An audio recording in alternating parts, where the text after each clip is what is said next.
الحمدللہ رب العالمین والصلاة والسلام علی رسولہ الکریم اما بعد فاعوذ باللہ من الشیطان الرجیم بسم اللہ الرحمن الرحیم۔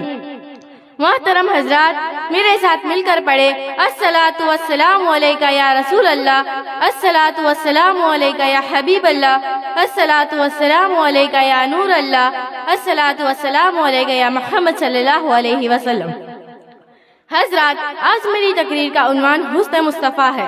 صحابہ اکرام حضور کے حسن و جمال کے کتنے شہدائی تھے کہ ہر وقت آپ کے چہرے انور کے نورانی جلووں میں گم رہتے۔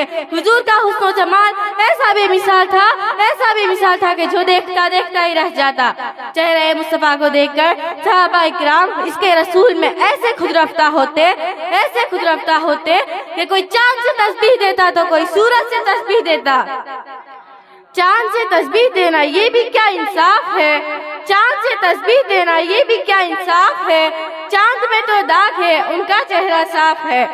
اور امام اہل سنت اعلیٰ حضرت فرماتے ہیں، سرور کہوں کہ مالک و مولا کہوں تجھے، سرور کہوں کہ مالک و مولا کہوں تجھے، باغ خلیل کا گل زیبا کہوں تجھے۔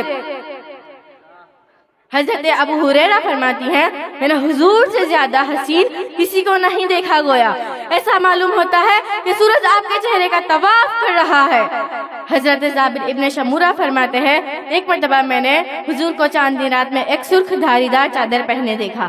میں کبھی چاند کی طرف دیکھتا اور کبھی چہرے انور کو دیکھتا، میں کبھی چاند کی طرف دیکھتا اور کبھی چہرے انور کو دیکھتا تو مجھے آپ کا چہرہ چاند سے بھی زیادہ خوبصورت نظر آتا تھا۔ حضرت جابر ابن شمورہ فرماتے ہیں، چہرہ مصطفیٰ چاند سے کہیں زیادہ حسین ہے۔ چاند صرف رات میں چمکتا ہے، چہرہ مصطفیٰ رات دن چمکتا ہے۔ چاند جسموں پہ چمکتا ہے، چہرہ مصطفیٰ دلوں پر بھی چمکتا ہے۔ چاند گھٹتا بڑھتا ہے، چہرہ مصطفیٰ گھٹنے بڑھنے سے پاک ہے۔ چاند کو گہن بھی لگتا ہے، چہرہ مصطفیٰ اس سے محفوظ ہے۔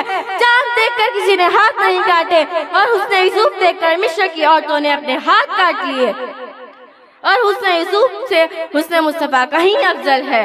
حسن یوسف پہ کٹی مصر میں انگشت جنا، حسن یوسف پہ کٹی مصر میں انگشت جنا، سر کٹاتے ہیں تیرے نام پر مردان عرب۔ ایک مرتبہ نبی کریم صلی اللہ علیہ وسلم مدینہ کے باغوں میں تشریف لے گئے۔ وہاں آپ کا سامنا ایک قافلے والوں سے ہوا۔ حضور نے پوچھا، تم یہاں کس لیے آئے ہو؟ انہوں نے کہا، ہم یہاں کھجوریں لینے آئے ہیں۔ ان کے پاس ایک سرخ لال رنگ کا اونٹ تھا۔ حضور نے پوچھا، کیا تم لوگ یہ اونٹ بیچو گے؟ انہوں نے کہا، جی ہاں۔ حضور نے فرمایا، میں یہاں اونٹ لینے کی نیت سے نہیں آیا تھا، اسی لیے قیمت ساتھ نہیں لایا، میں اپنے شہر پہنچ کر اس کی قیمت بھجوا دوں گا۔ حضور اونٹ لے کر چل دیے۔ جب تک حضور نظر آتے رہے تب تک وہ آپ کو دیکھتے رہے، اور جب ان کی نظروں سے اوزل ہو گئے تب وہ آپس میں کہنے لگے، ہم نے اونٹ ایک ایسے آدمی کو دے دیا جسے ہم جانتے بھی نہیں، اور نہ ہی ہم نے اس سے قیمت وصول کی ہے۔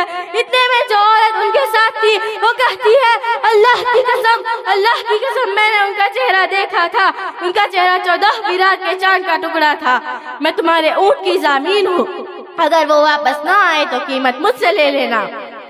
چہرہ مصطفیٰ اصل قرآن ہے، چہرہ مصطفیٰ اصل قرآن ہے، عاشقوں کی تلاوت پہ لاکھوں سلام۔ زمین پہ نعمت حق کا کلام دیکھا ہے، زمین پہ نعمت حق کا کلام دیکھا ہے، خلق کے جذبہ الفت کا حال دیکھا ہے۔ ستاروں آؤ رچوں میں تم کو اپنی آنکھوں میں، ستاروں آؤ رچوں میں تم کو اپنی آنکھوں میں، کہ تم نے روئے نبی کا جمال دیکھا ہے۔ السلام علیکم۔